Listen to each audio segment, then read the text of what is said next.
replace the top on my 2000 Porsche 911. It's got the usual problems with the fogged rear window, the failed adhesive around the outside of the window.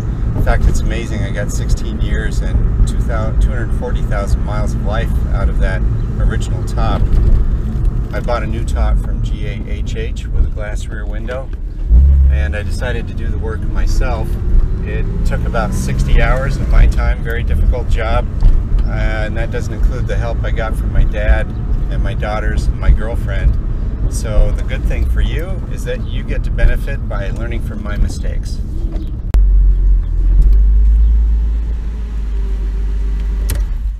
So let me share my adventure with you. Let's get started. So this is the old top, and we're looking at the inside of it. The problems that Porsche had were this adhesive right here that would give up, and then that's a leak path. So I used things like Gorilla Glue to try to get this thing to survive, and it actually worked pretty well to just limp along. And then here you can see a couple of cracks that I had, and I sealed them with shipping tape. That was when it was really getting grim. This happened just over the past year. This is what it looks like from the outside, and for instance right here is a total leak path now, and it had gotten to the point where I couldn't repair it anymore. But what's interesting though is that the rest of the canvas really looks in nice shape, so if it weren't for the rear window I would have left this top on here. So I've got the shop manual, and it gives you an idea of all the fasteners involved. So I went online and bought brand new replacement fasteners. First thing we need to do is put the top in the service position so that we can remove the headliner. So remove the plastic covers in the top latch. It just snaps into place. Yeah. Now we'll remove the Torx head screws to hold this latch on. Oh, that's not going to work. So now we've got this front latch detached, and we have to disconnect the electrical by pushing in these two on either side right here and removing it. We need to remove this plastic retainer. So this plastic retainer has these steel clips in it. You can see there are 4 of them that secure this to that rail. One of them came out here, so you can see what that clip looks like. So you need to be careful and watch out for these things. Make sure you don't lose them. So next there are some cables underneath that are restricting the movement of this, and those need to be disconnected. Can you feel it? And so now we're going to remove, there's a steel retainer inside this sleeve, and it just slips into a couple of holes right here, so we'll remove that. Now you can see what that retainer looks like. You have to pry it up in the middle to shorten it so that you can get the ends out of where they belong. Next we'll take this out, and we're not sure if you have to unclamp it first or it just pulls out. It looks like it just pulls out. So next there's an area right here that's attached with Velcro, so we'll just separate the Velcro. This section here is held onto this bow with Velcro, so we'll separate that. Next there's a little strap on the inside that has a small Torx head screw. You can see right here. So we'll remove that. It's a little bit awkward because of the angle for the screwdriver. If you've got a really short socket, that would work better. Found a little Torx bit. I think this will work a lot better. Now you can see that there's this part of the headliner, and then there is the strap, and then that goes into the threaded hole that's down, you can see it right there. Okay, here's another thing that we have to notice is that there's a split in the headliner right here, and so the upper part goes to the inside of the bow, and then the lower part goes on the outside of the bow, and that's where it comes down to this area right here. Alright, so next we're working our way up here, and right at this bow, one of the supports in the center for the headliner is held by a Torx head, so we got to remove that. You go from the back window forward to this bow connection right here. That's just pressed in, and so we'll just peel that out of there. There it goes. So this is now held in with a retainer. It's similar to the way that front was, and we just put a screwdriver in here and just gently started prying that down, and it's got a plastic piece, I think, with internal retainer clips. Yeah, you can see it right there, very similar to that front retainer. Now that we've removed that front retainer, there's just one thing left that's holding this on, and that is right about in the center of the top. You've got a bunch of Phillips head screws holding the headliner in the center. So this is what that center fastener looks like. This is a replacement fastener. So you can see it's a Phillips head, but it's just spreading this retainer in here. So we just need to loosen it up enough so that we can pry it out. We cannot unscrew this thing, so we're going to have to drill out the center of it.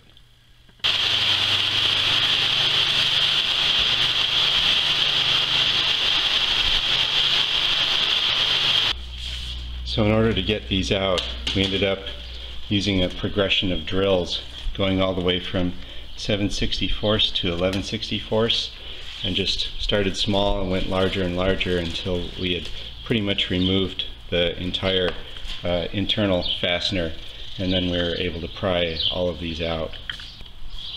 Next we separated the headliner at the zipper around the rear window. You can just pull it open and pull it all the way around. So there's a bow right here above the back window, and the headliner is just wrapped around it and held on with adhesive. So you just grab it with your fingers and start pulling it away from the bow.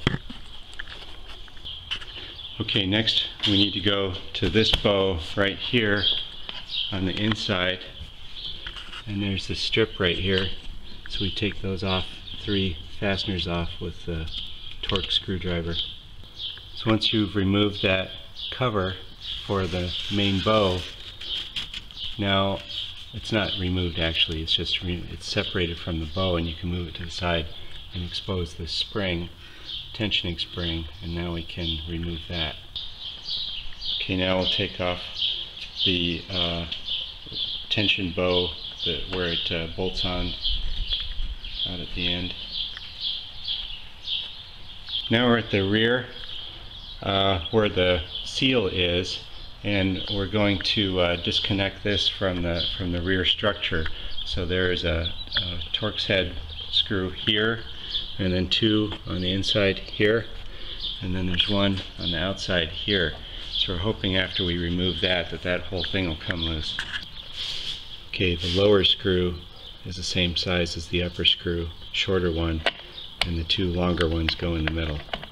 So next we separated the rubber seal, and then just start taking it off the end. Enough light without that? Yeah. So there are 2 grooves that this is in, that these things are in. So there's this one seal that's jammed into a groove, and we can peel that out. And then following that, this one also is pushed into a groove, and we should be able to peel that out. So now the canvas cover can be pulled out now that that rubber piece is out.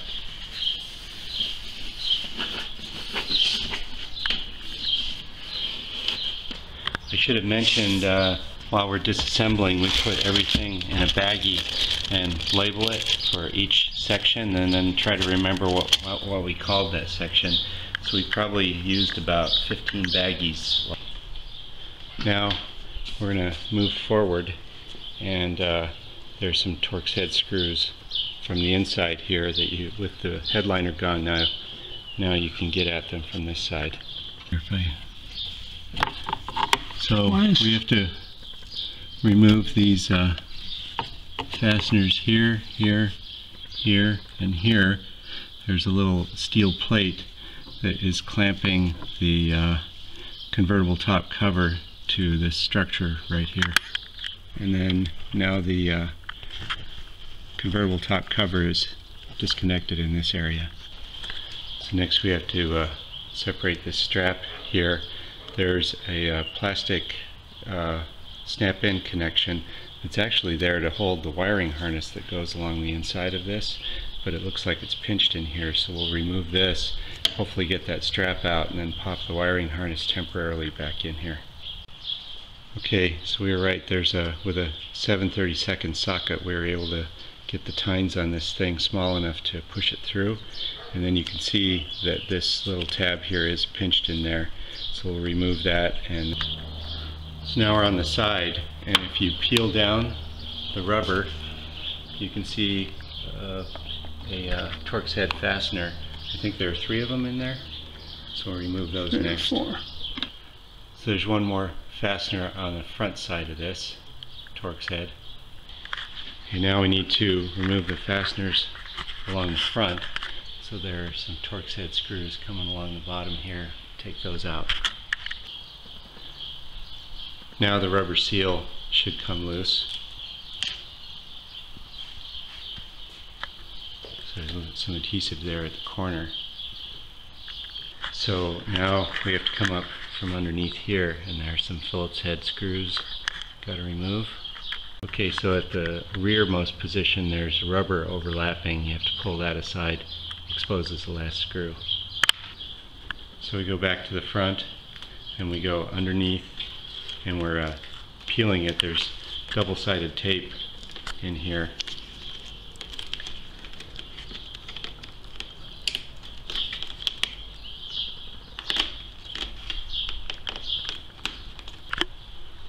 So now we've peeled off the double-sided tape at the front, and you can pull it up.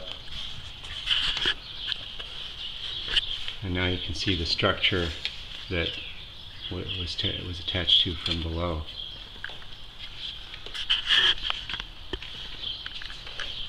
Do we have to salvage this aluminum? I'm going to assume so.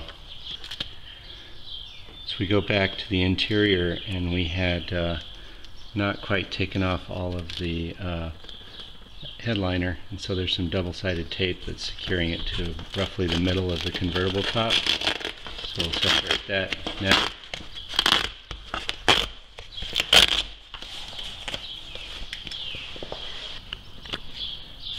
So now the convertible canvas material is here, and then there's a rubber seal that is shoved into this groove right here. So we're going to have to pull the rubber seal out, which is what's providing the pinching for this, and then the canvas should come out. So we pried up underneath this. This is with the back of the top lifted up over. And now this rubber seal or spline, yeah, for interfering, we've got it out part way, so now we can just peel it out the rest of the way. With the rubber removed now, this easily comes out of the groove, so we just pull that out and then flip the top up. And now we're left with one more, and it looks like this one will just slide out laterally, and we'll remove the top.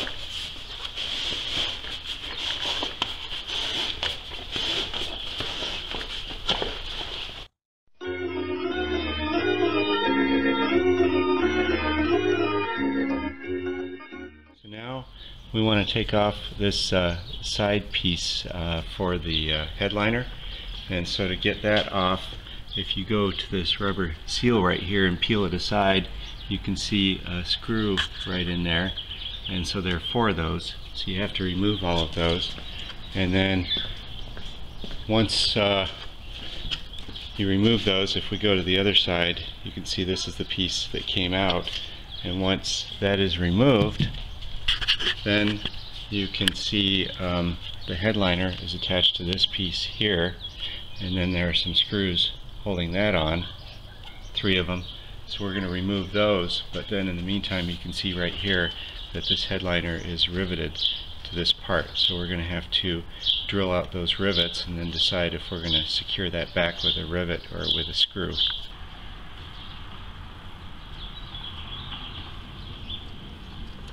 And then now, oh, this is riveted actually to the structure.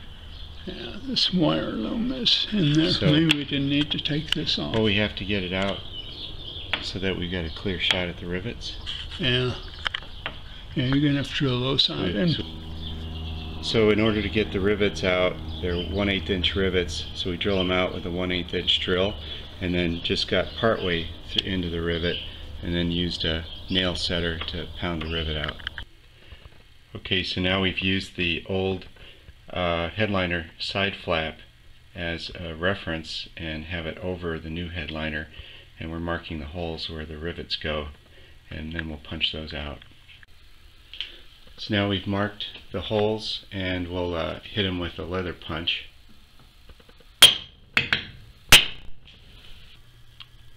So now we've peeled the old headliner off, and there are a couple of threads down there, so we'll just nip those with a knife. So now we've applied rubber adhesive where the two-sided industrial tape used to be, and decided of all the options that seemed like the best way. And now we'll fit the new headliner over and match up the holes. We'll let that go ahead and dry, and that way it'll be in a good position to be ready to rivet. Now it's glued in place with the holes lining up, and then we just trimmed some of this excess with scissors, and we decided to just let it go ahead and overhang this seal right here rather than trying to fine-tune this. So we think it'll still seal pretty well.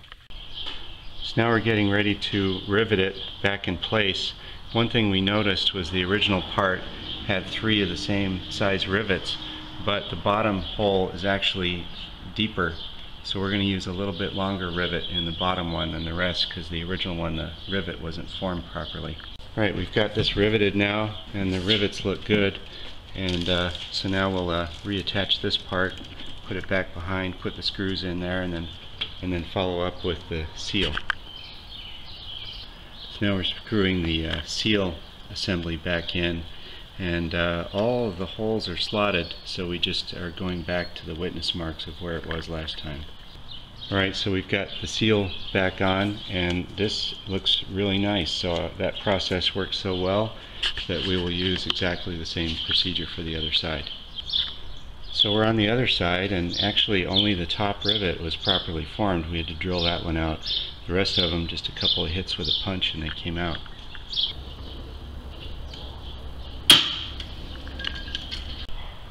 So we're ready to start putting the wiring harness in for the defroster. So we're going to have to remove the carpet up here to gain access to that. But while we're at it, I want to go ahead and top off the hydraulic fluid. So we're popping out the pins. There are 4 pins right here, and then working out with our fingers the carpet on the back side here. So we're ready to connect the defroster for the new glass window. So here's the connector and where it's located. So we're disconnecting that now, and then here's the new harness that's got the same style connector, goes into that location, and then we'll take the old wire there that's no longer needed and just tie wrap it and set it aside. So while he's working on the electrical, this is the reservoir, and checking that, and the fluid level is definitely low. So it's at the minimum, and so with an Allen head wrench I've now loosened the fill screw right there, so we'll remove that and then refill. Okay, so now we can see the reservoir. We got the tube shoved in to the filler hole, and we got some Porsche hydraulic oil, and we'll just pour it down into the tube and fill it. So we filled the reservoir to the max, closed up the plug, and now the harness is routed. So we got the shorter wire over on this side, and then the longer wire going across that aluminum structure, and then tie wrapped over on this side, and then I think we'll come up roughly around in this area after the carpet's in. So we've got the carpet back in, and then we're just going to leave the wire for these defroster connectors right here, and then after we put the top in, we'll figure out exactly where we want this to come out to make sure that it won't get damaged. So we've laid out the old top and the new top out on a picnic table, and what we decided is that we want to do the maximum amount of work out here and not on the car, and do the minimum amount of adjustments on the car. So a few things we have to do. There's this aluminum plate here that needs to be transferred from the old top to the new one, and then this cable right here, there's a cable on the new top, but the spring mechanism is left over from the old top, so we've got to remove this shrink tubing and then make that reconnection right there on the new top.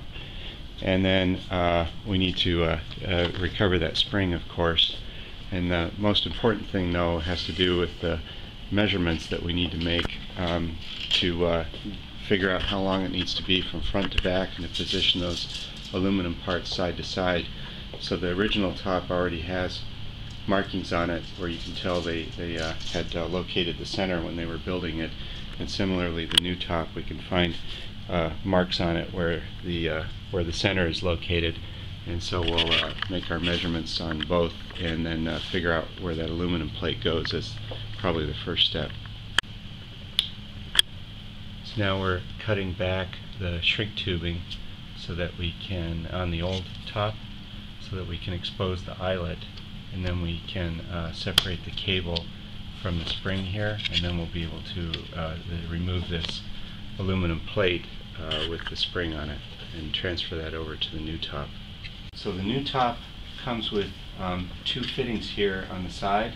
You're supposed to select the one that matches your top and get rid of the other one. So we've overlaid the old top on top of the new top. This is the old one, this is the new one. Those obviously match, so we have to get rid of this, so we will cut that off now. So we've double checked, triple checked, quadruple checked that the short eyelet is the one that matches up. This is the old top and here's the new top, and so we need to get rid of the longer eyelet just to get it out of the way. So we're going to cut this off with some dikes.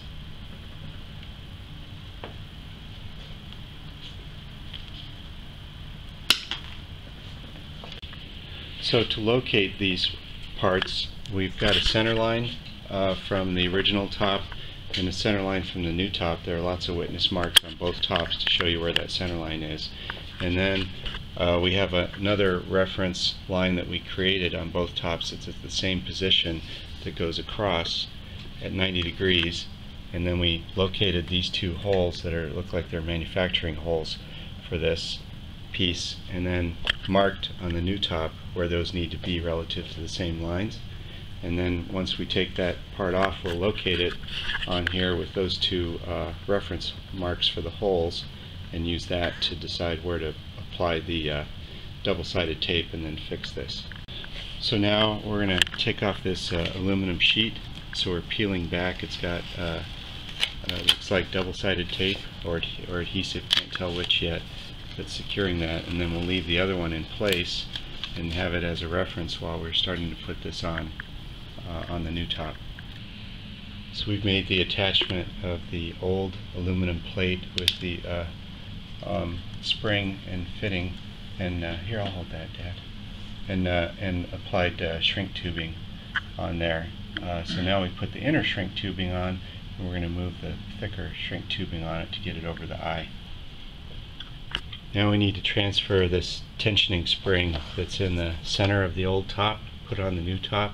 So we'll cut it off right here and then get these rings onto the new top.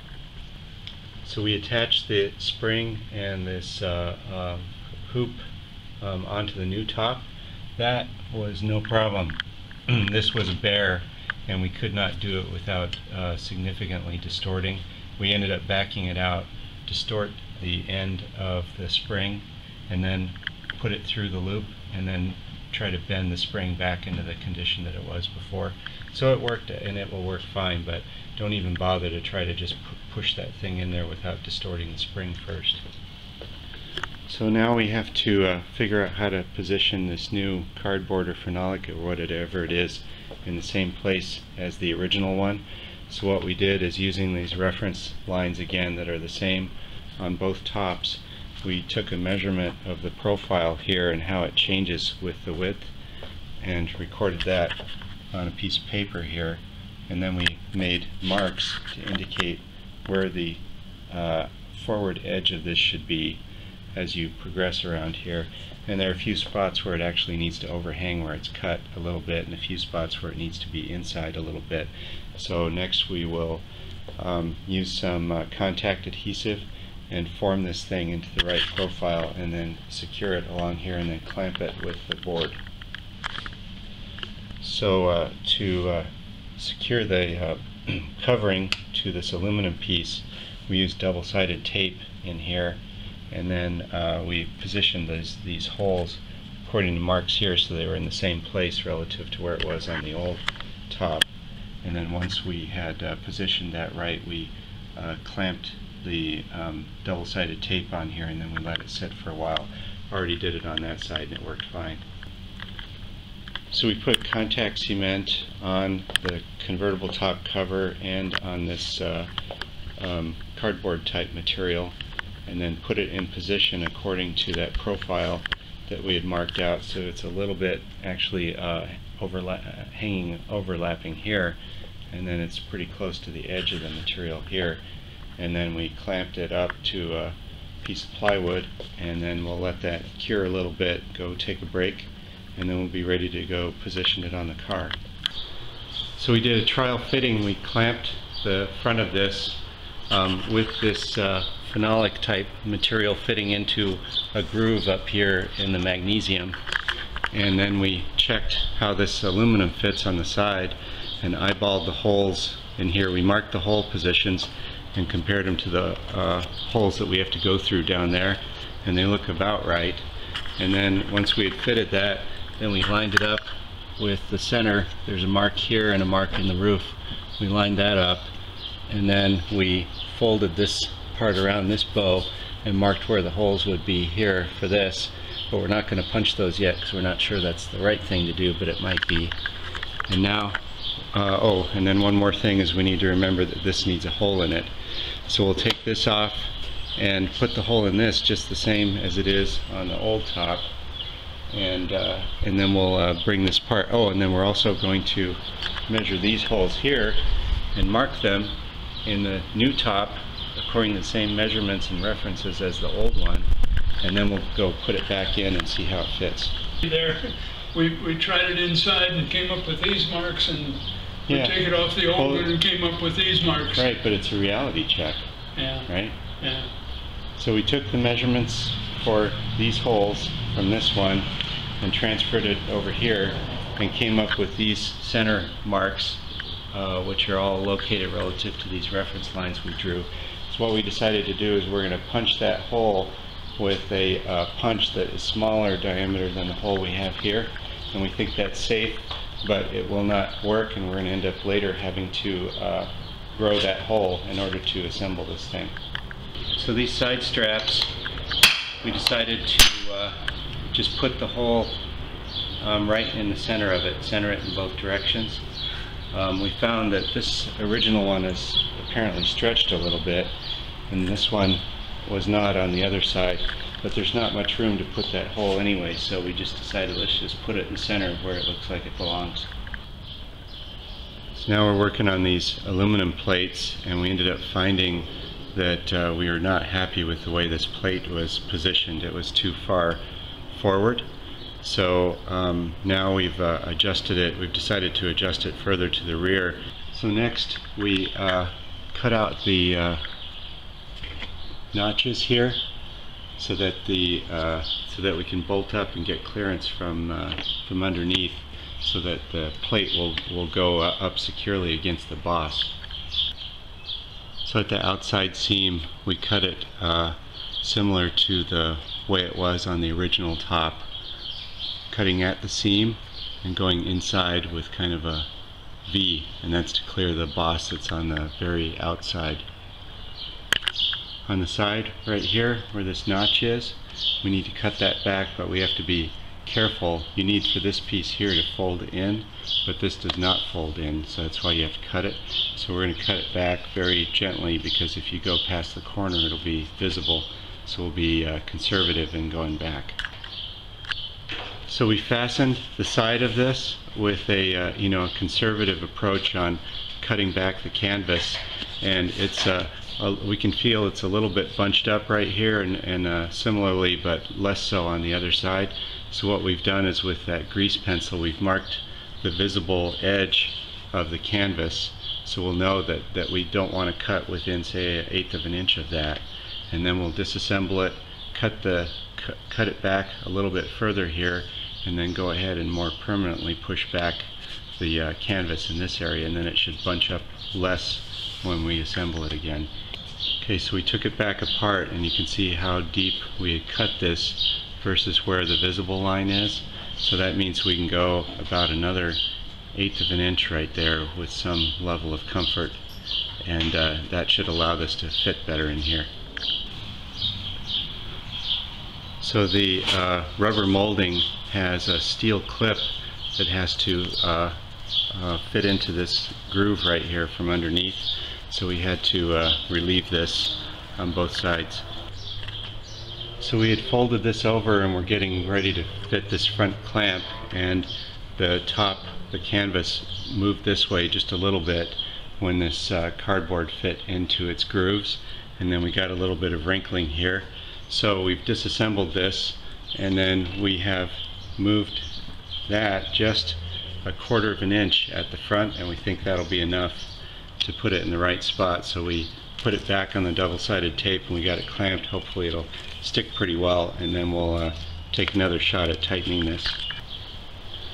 So the other side looked good here, but as we were fitting this, it was getting too bunched up right here, and we took it back apart and just saw too much rubber, too much sealing material in this area. So we've massaged it back a little bit and trimmed back this rubber bead here. And so what we're hoping is that we're still going to get a good water seal here, but we won't have the canvas so bunched up now. So this side just had a very slight wrinkle right here, so we're taking it apart once again, and we'll just separate the canvas here and then reattach it slightly in further and get a different bite with that screw, and then I think this side will look just as good as the other side. So next we put this part of the, I guess it's a holder for the top, it's a flap, we put it in this groove, and then put this rubber seat in there, and then I held it from below with my hand while my dad hit it with the wood, and just worked our way across and got it all in. So we had put this on according to the dimensions that the old top was, but we ended up deciding that at the center it was good. When we closed the top part way, most of the way, it felt like it gave good tension right here, but it was bunched up here. So what we're going to do is separate this and move this back a little bit, and then rebond it, do something similar on the other side, and then hopefully we get rid of the bunching that was going on right here. So we were able to separate this cardboard wood type stuff, and it was a little hard to separate, but it didn't get damaged, which is the most important thing. And then we reset it with that adjustment of about 1/4 of an inch, maybe a little bit more out here, and then put some rubber cement and clamped it. Did it on both sides, and we just let them set, and then we'll go back at it. You click it. You're going to try putting So do anything like putting the weather stripping and that strip on? Back there? No. Oh yeah. Oh, you mean with her here? Yeah, we got to do something, or is this just? We're just going to examine it. This is all part of it. Yeah, that's right. Okay, so we got this rebonded and it's now cured. So now we'll go ahead and grab the weather strip and the plate that's under here and reassemble it. Hopefully that'll be all cleaned up now. And this is, what did you call it? Fiddly work?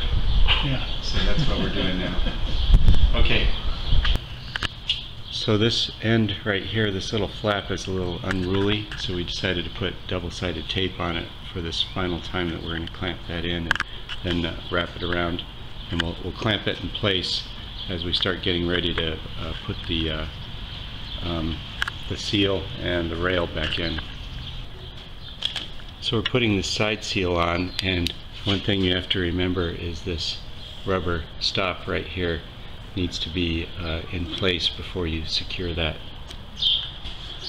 So we secured this rubber seal here, you know, with the 3 screws, small screws here, and the one big one right here. Did that on both sides, and now this seal is loose in the center, and now it's time to go to the frame, put the frame in. You're going to edit out all the things that didn't work? That's right. That tape did not work here, so I don't even have to talk about the tape, right? So Right. you know what, we tried double-sided tape right here to try to keep this from being so bundled up, but we can get this to look good, but just this one spot doesn't look good. But now we're confident that we're going to close it up and finish this now. So we're going to put some contact cement right here, wrap it around, pull it tight, and clamp it, and leave that for a while, and then we'll come back and assemble the rest of it. So this took about an hour to get this right, but we're happy with it now. We ended up clamping it in the center and then working our way out, and what we would do is shove on that piece of cardboard in there, so that if you shove it in that way by going underneath here, then you can get it to fall in place so that you can get the screw to come in from below. And we kept doing that, working our way across, and then at this point the cardboard ends right about here. So I found that if I could push on the end of the cardboard right there, that was the best way to get the seam to flip under. And of course it's going to be taller here at the seam because it's double thickness, and there's just nothing you can do about that. But we're as happy as we can be with that, and the other side turned out to be about the same. So I'd say that we're now done with the front of this and ready to go to the back. It's pretty straightforward, just using your fingers once you got that canvas out of the way. I just could not get that headliner reattached into this groove right here with the canvas in the way, and so I made the tough decision to go ahead and remove the corner bow seal and take the canvas back out so I can get a clear shot at installing that headliner. So that's where you'll benefit from this. Put that headliner in the groove before you secure the canvas at the corner bow. So next we need to put the seal in at the bow at the very back. And so if you look over here, you can see that the fabric is fed in here, and then we're following up with the seal. This is the old seal, but it seems like it's in good shape, and again I couldn't find a replacement new seal. So we basically lined it up with, we got a witness mark here on the frame and also a witness mark on the fabric so that we get it lined up side to side, and then went around and hit that in there. So we got it part way in by using a piece of wood, but we needed something narrower to get inside here, so I found this scrap piece that's about 3/8 wide at the end, and that worked out pretty well to feed along here and hammer it in the rest of the way. Now we're going to reattach these 2 side straps. We're on the passenger side, so we'll go on the inside and grab this push pin, which is still in good shape.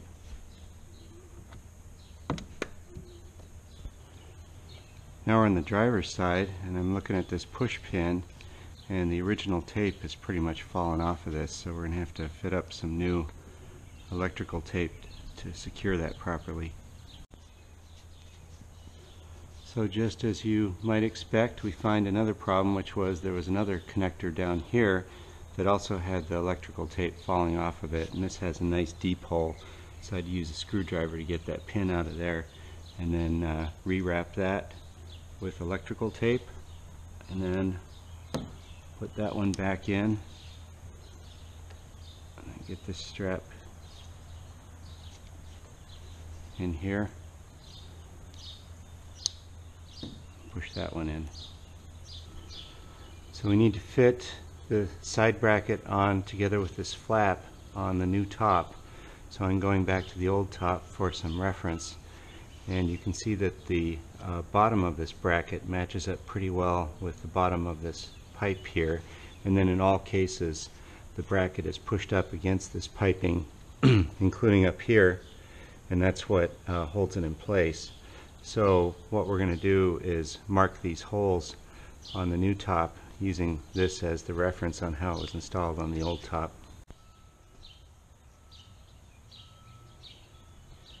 So now we're fitting this retainer plate to this side flap and make some markings with a fabric pencil where these holes are going to go. So fit it up tight to the piping.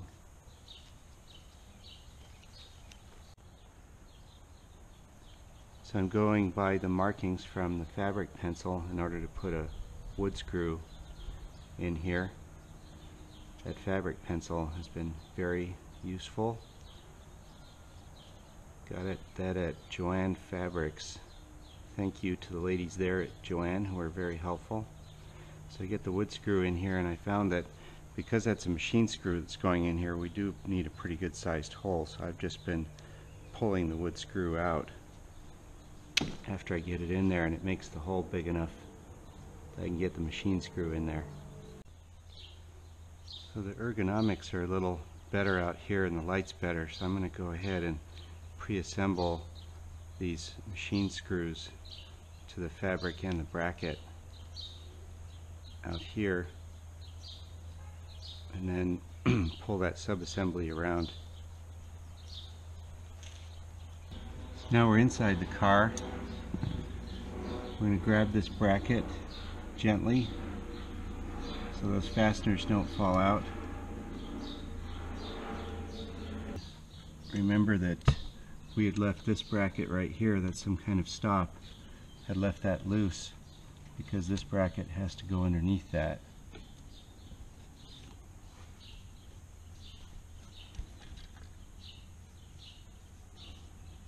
This looks pretty good right here, and then I've made this attachment down here for this cable, you know, that goes all the way up here to this aluminum piece and provides the tension for this side, and tried to align this roughly with where we expect that piping to be when the top is closed. So it's time to work on this tensioning spring. You remember that we had so much trouble fighting with earlier.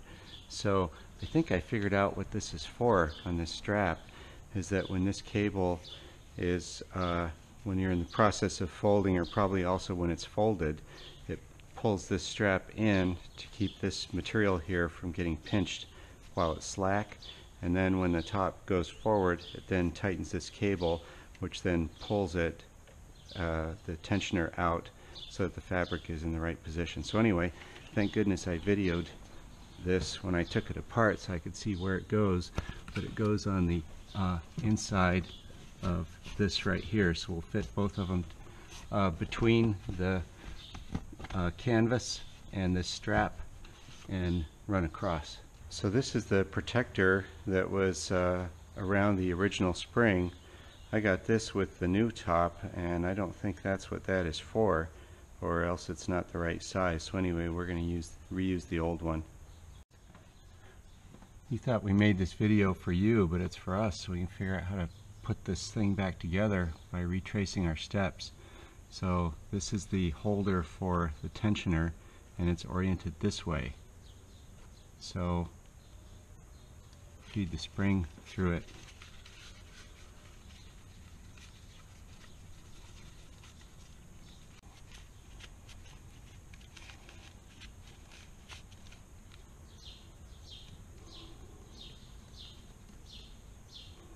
Alright, little screws with little washers and fat fingers.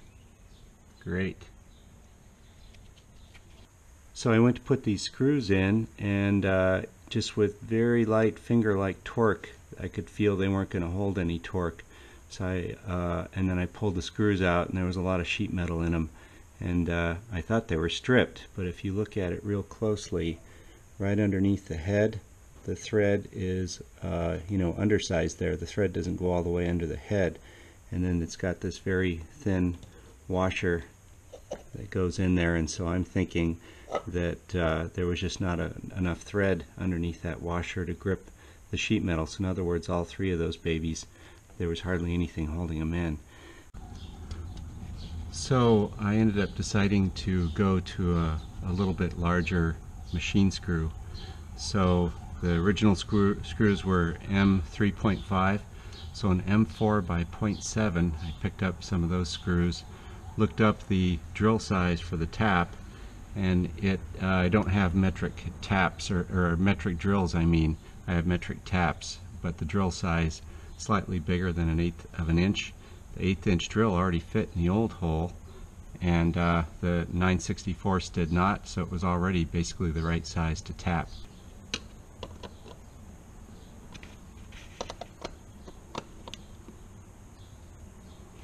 Okay, that's beautiful.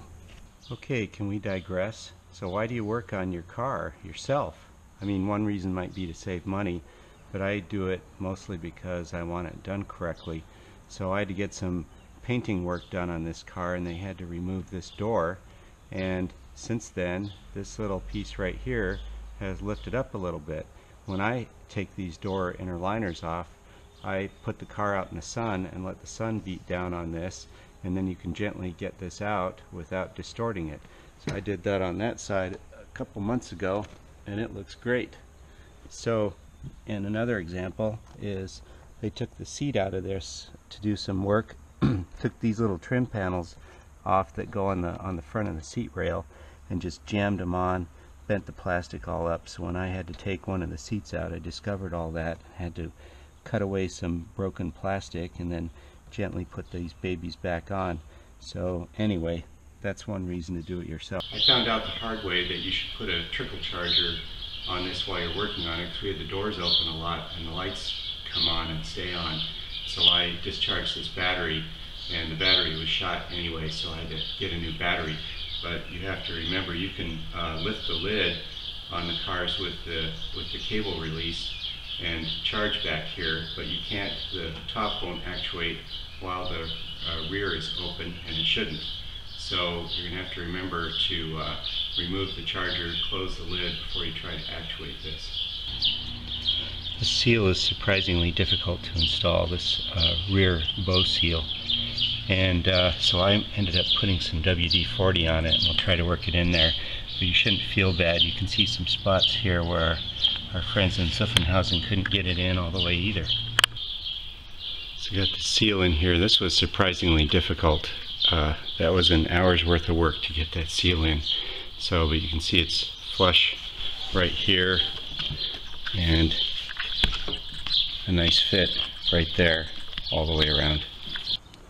So on the left are the original foam pieces, and on the right are the new ones. Those original ones really took a beating, and I don't understand why, but they go right in this area right here, so we'll try to figure out how those go in, and I don't also know which is left or right, so we should be able to sort that out though. So we're going to attach these two pieces again, and if you remember, the long ones go in the center and the short ones on the end, but the one down here attaches the seal. So I'm going to try attaching the three pieces that are not seal related first, and then we'll try attaching the seal. So I've hand started the top three fasteners on both the left and the right, and we'll leave the last one for later because that's the one that secures the seal. And from what I can see, the witness marks show that this thing was out. These are all slotted.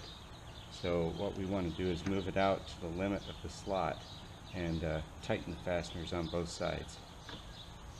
So the rubber seal, first of all, I marked it left and right so I could figure out how to put it back, but it's error proofed anyway.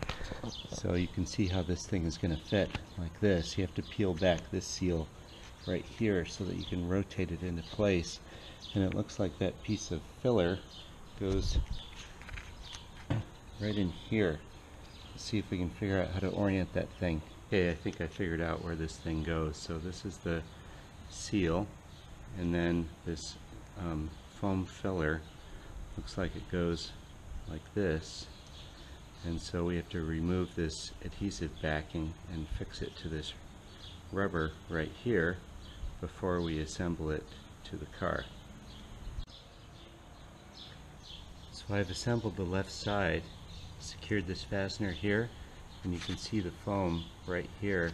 It's basically at the interface between the edge of the seal and this steel right here. So it looks to me like that foam actually is part of the sealing system, but I'm a little unclear, but let's assume they knew what they were doing and it's got to be there. So in the end, I didn't replace any rubber anywhere on this car, and the reason for that is that the convertible leaked a little bit in car washes pretty much when it was new, and so it still leaks a little bit, so it hasn't gotten any worse.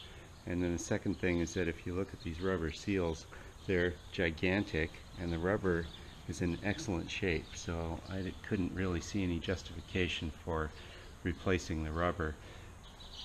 On the right is the old part and on the left is the new part. This is the filler that goes right here, and that is a place that tends to leak on this car, and I see that the new one is quite a bit thicker than the old one.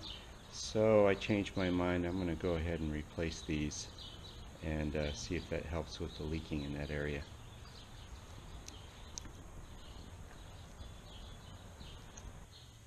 So I know I had set a code for trying to operate the top while the latch was removed.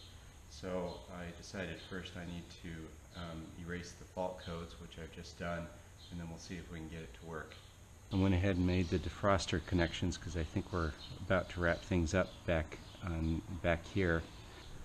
So I put these push pins back in for the carpet because I'm now confident that the top works fine and I don't need to go back underneath here, although I'm just assuming that the defroster works. So after the seal is installed in here, I forgot to mention, we noticed that the ends of this groove had been crimped, and we had to uncrimp them a little bit with a screwdriver in order to get that seal out, so it only makes sense that we should crimp that back up again. So I'll just use some channel locks and go between here and here and crimp that a little bit on both ends. So I put some towels on the floor in case I drip some contact cement.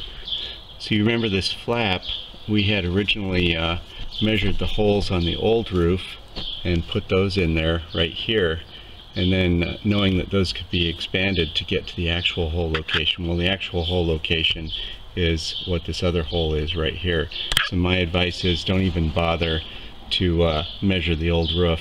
Just wait until you've got it to this point, figure out where that hole needs to be, and then put it in there. But this will work fine the way I've got it here. So I went ahead and applied the contact cement so it's secured to the rear of the roof here, but we can't put the push pins in yet because those are going to be supporting the headliner. So this is as far as we go on this right now until we can get to the headliner. So this is the first time I'm going to close it. It really is. I didn't practice this first. I don't know if this is going to work.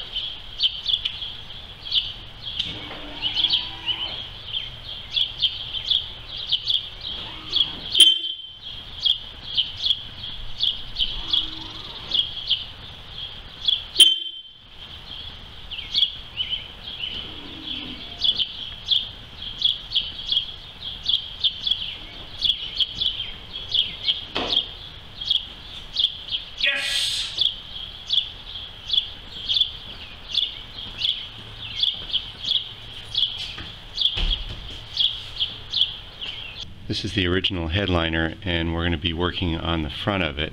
So we need to work with this section here, here, and here. So if we start here, the new headliner has a sleeve in the fabric with this strip in it. So what we'll do is use this as a pattern to mark the holes for where they should be in the strip, and then we'll open up the holes in the fabric with a wood screw like we have before. That'll take care of this one. And then next is this one. There is a strip like this in the new one, but it does not include these little metal clips, so we're going to retrieve those out of here. And then lastly, we're going to have to reuse this piece in the front, so we're going to have to make a pattern on how to locate that.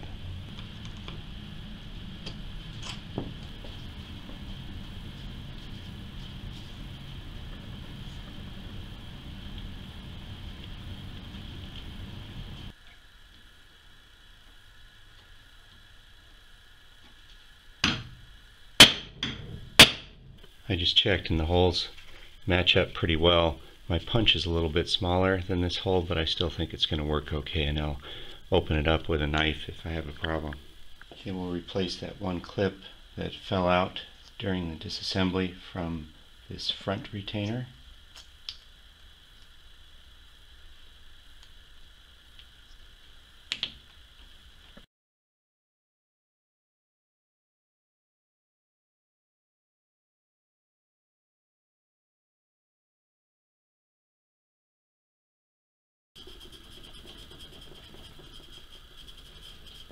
So I made two templates. One is shows how to fit two plastic retainers with respect to each other.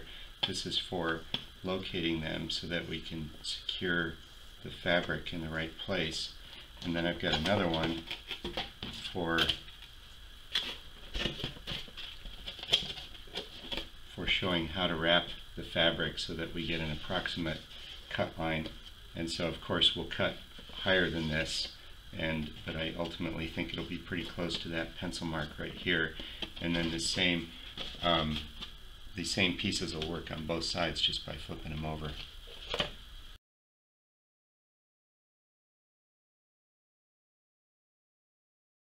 Now I'm going to go ahead and remove one side. I'll just do one side so that we still have the other side as a reference. Get that one fully secured, make sure it's right. Once that's set, do the other side and then finish putting it in the roof. So I pulled all the threads off of this part, and then I cleaned off the adhesive with carburetor cleaner. I was worried about using something stronger like paint thinner. I was worried I'd damage the plastic. So one more thing is that originally the fabric was sewn here and glued, and then it was wrapped around this way and folded back. That's going to be impractical for me since I'm not going to sew it. So instead, and this is the visible side, we'll just take it, roll it over, and glue it here. So I've got my pattern set up here.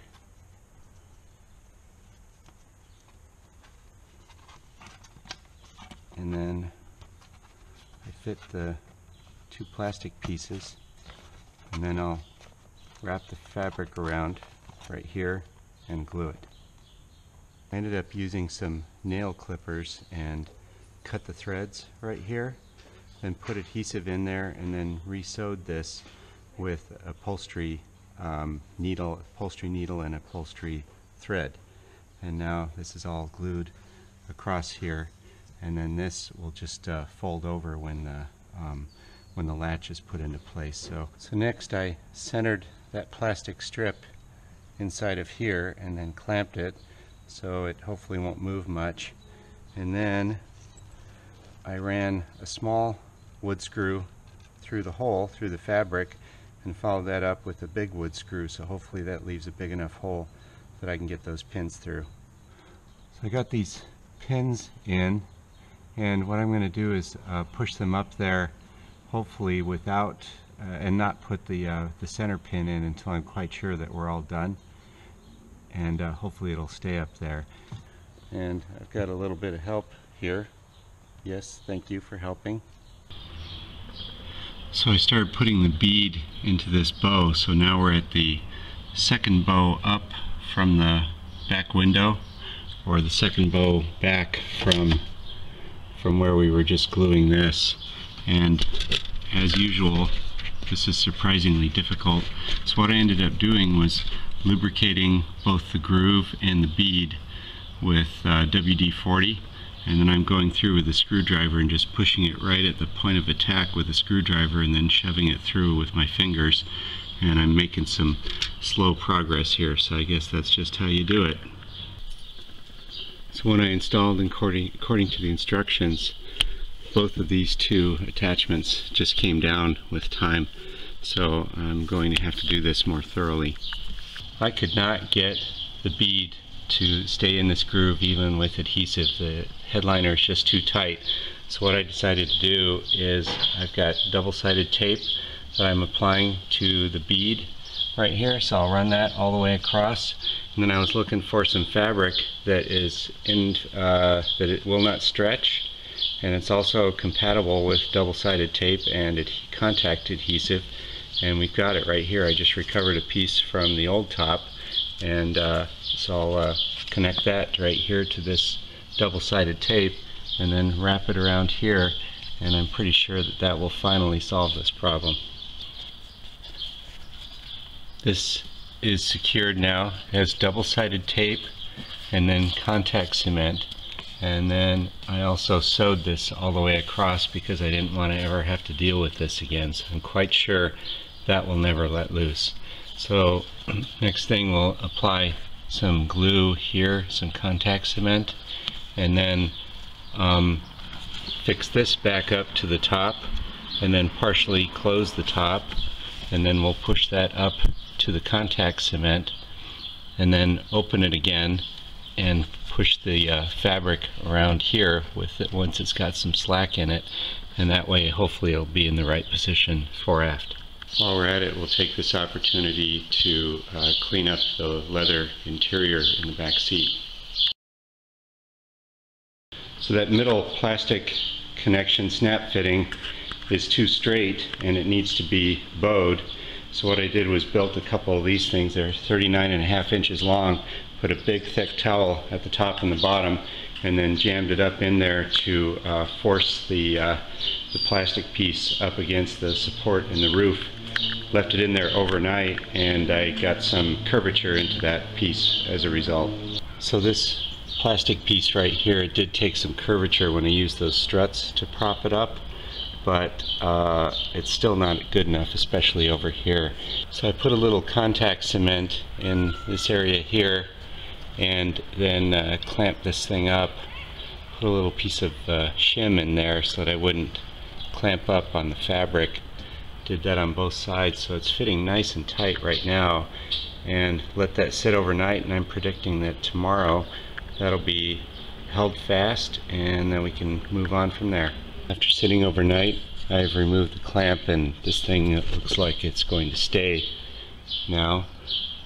I went ahead and secured this screw right here and cut off some of that excess fabric. I'm glad I used these steel screws because I had to take this back apart in order to correct the previous fitting. Looks like that worked pretty well. I closed it and everything stayed put. So the trick will be to close it and see if it stays in the same place for a week. But I think it's okay to put the latch back on and assume that this worked. So I cut out the space where the latch will go, and so you can see I made sure that I won't have fabric covering up these bosses. And then the latch actually overhangs this a little bit right here. So the way I've cut it, I am plenty safe that none of these cuts will be visible, and all the moving parts inside here, there's enough space for that latch to fit up there. This structure in the roof is not designed to have fasteners coming in and out of it a lot, and with the putting in and out of the latch, I've managed to strip this one. So I just drilled it out. Now I'm going to tap it and then put an insert in there, and it'll be good to go.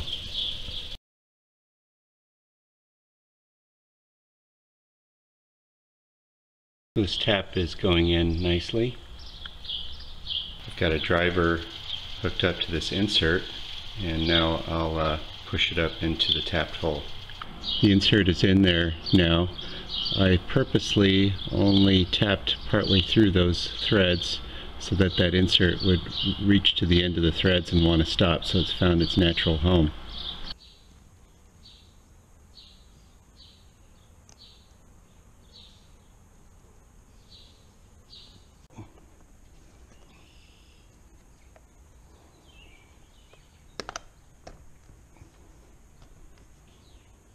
Pushed a wood screw as usual through this strap, and then made that connection and cut off the excess strap. So this is done now. I put the latch back on, and I'm finally satisfied with the fit over here on both sides. So this is buttoned up now. We need to put these cover plates back on to the latch. Now we're to the rear headliner area, and I checked, and at the split, this section goes behind that support, this section goes in front of it, and then we've got a strap right here and this one here, and we'll, as usual, start holes in that with a wood screw and then go into this hole right here with that original fastener. Alright, those two straps are tied in. We're ready to fasten this headliner flap here, and it needs to go around that bow right there on this side so it can wrap around behind. So right now I'll just shove it through like that and then lower the top. So we need to wrap this around here.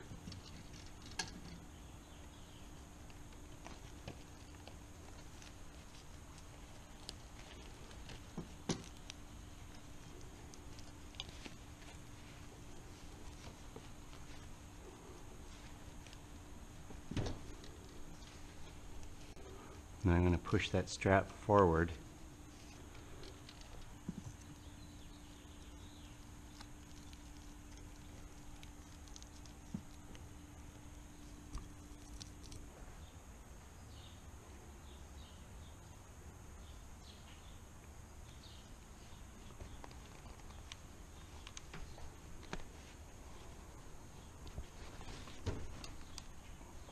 This top came with a zipper that connects the headliner to the area around the back window, and I was hoping to just leave it there, but it makes noise, so I went ahead and pulled the zipper all the way through, and I'll store it in a safe place. I don't want to see this defroster wire through the back window, so I was trying to think of a way to restrain it, but I also don't want it to get caught up in this hole right here when the top closes. So I think what I'm going to try then is put a tie wrap through this sleeve right here, and it can be very loose, and that can allow for the wire to travel back and forth like this. So we'll give that a try. The restraining of the defroster wires worked out pretty well, so they're not very visible through the back window. That was a huge amount of work, but I'm very pleased with the results. Thanks for letting me share this adventure with you.